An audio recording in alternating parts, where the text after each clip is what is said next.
Avant de commencer cette vidéo, je tiens à faire une petite annonce très importante pour les frérots belges, pour la Belgique. Je tiens à m'excuser, sincèrement, du fond du cœur. Je n'ai pas cru en vous, les frérots. Je n'ai pas cru en votre exploit. Je ne pensais pas que vous iriez aussi loin en Coupe du Monde. C'est ma plus grande erreur de pronostic. Oh là là, il y a un moustique qui s'est posé sur la caméra. Si j'arrive à la voir... ça va être très compliqué, étant donné que la caméra... Je vais la...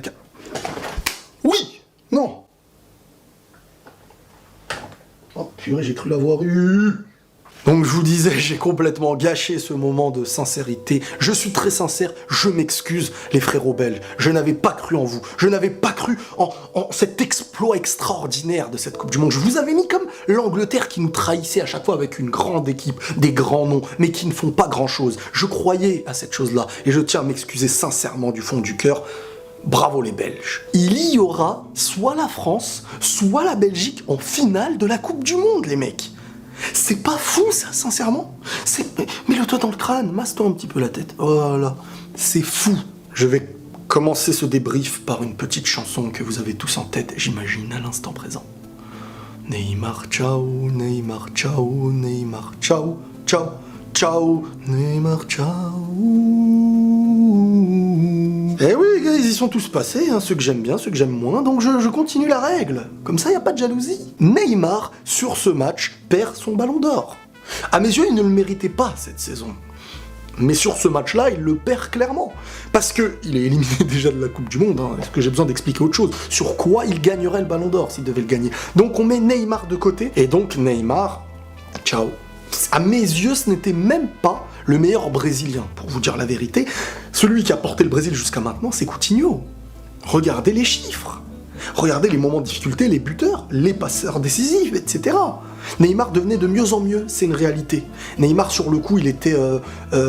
déjà, dans ce match, il n'a pas fait de simulation, il reçoit beaucoup de contacts, c'est une réalité aussi, hein. Il se mange des tampons, il ne faut pas voir que les simulations. Mais là, dans ce match-là, son attitude était de mieux en mieux. Pourquoi elle était de mieux en mieux aussi? J'imagine parce que s'il se prenait un jaune, il était suspendu le prochain match. Donc vous voyez bien que son coach a dû lui dire « frérot, fais pas l'idiot, hein. Ballon d'or, tu le veux ou pas ?» Ah bah voilà. Neymar, ciao. Les Belges, tactiquement, vous m'avez mis une claque, et vous avez mis une claque au Brésil. Hein. Le délire d'avoir laissé Eden Hazard et Lukaku devant pour jouer des contres avec De Bruyne qui monte avec eux, bah c'est ce qui a fait la différence, on l'a vu. Hein. À chaque récupération, parce que le Brésil monte un bloc petit à petit, la Belgique défendait bien, et boum, contre-attaque, et voilà, bravo. Eden Hazard, t'es un monstre. Viens à la maison à Madrid, Eden. Viens à la maison, tu verras, tout est beau. Non, Eden Hazard, moi je le veux à Madrid. Voilà, je sais pas vous, moi je le veux bien. Ça serait très très intéressant. Ce mec-là, Eden Hazard, c'est le genre de mec... tu lui prends pas la balle. Voilà, je vais pas faire des explications. Tu lui prends pas la balle. Quand il met son dos, hein, tu peux lui tirer un canon dans le dos. C'est limite Piccolo qui protège Gohan contre l'attaque de Nappa. C'est incroyable. Une protection de balle, il élimine très souvent, c'est une fin de match exceptionnelle. Alors, on va pas parler de Bruyne, hein. Quand tu vois sa dégaine, franchement, on dirait un petit peu un informaticien. C'est pas pour vanner, c'est pas pour moquer du physique, ils sont beaux les informaticiens. Mais ce que je veux dire, c'est que quand tu le vois après sur un terrain, la puissance qu'il dégage, c'est fou. Il a mis une frappe. Ah non, il m'a impressionné aussi. Lui aussi, c'est pas que je le sous-estimais, mais vraiment, il m'a impressionné de malade. Lukaku, les gars. On parle pas des Lukaku, là, c'est Lukaku, les gars. Bon, lui, on voit que Drogba, c'est le papa spirituel. Hein. Un grand frère, enfin, bref. C'est...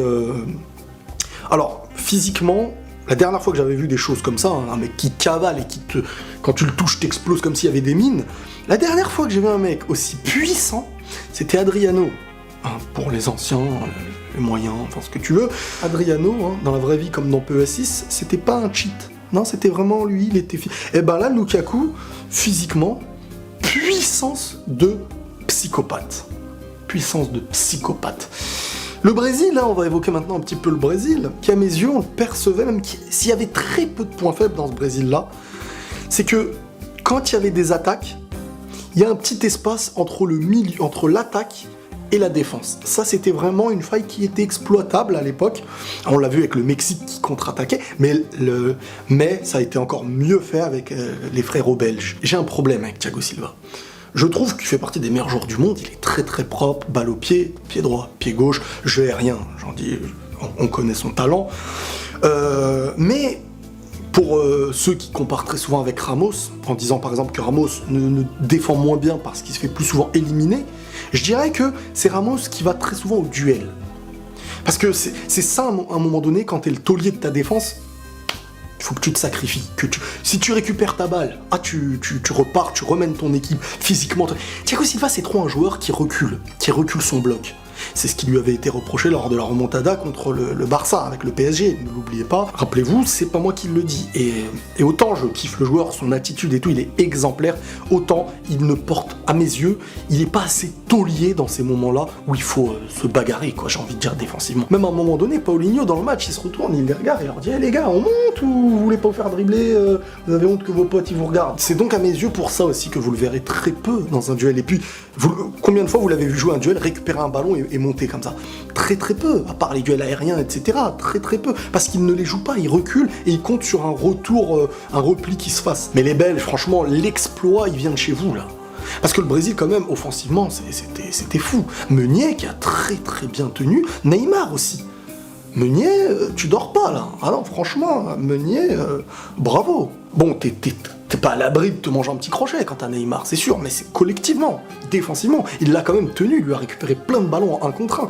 J'ai bien aimé, parce que j'aime bien, je kiffe les duels de joueurs qui se connaissent en club. J'aime bien regarder l'attitude de défense qui existe face à des mecs comme Messi, quand c'est un coéquipier du Barça par exemple, d'un mec comme Neymar, quand c'est un coéquipier du PSG, etc.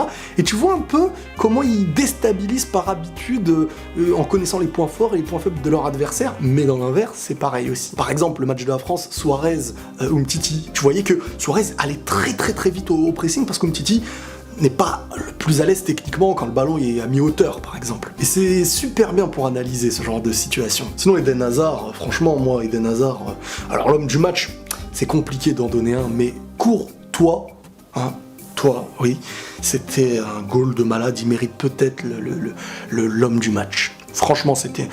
Moi je dis chapeau, il a la dernière lucarne de Neymar, il va la chercher.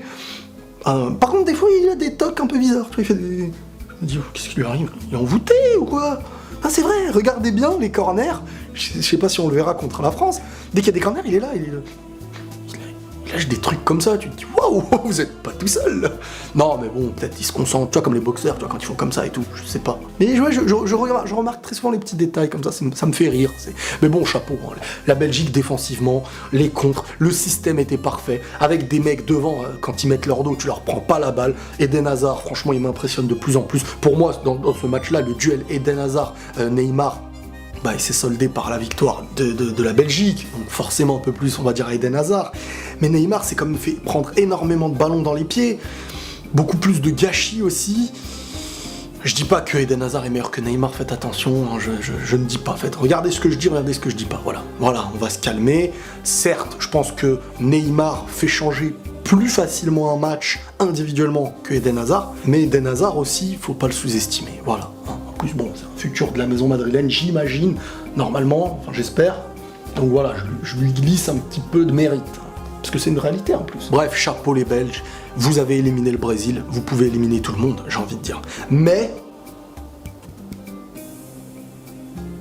ça voulait dire que nous, l'équipe de France, en gros, on va vous affronter. Ouais, ce signe, je vous explique ce que ça voulait dire. Et qu'il n'en restera qu'un.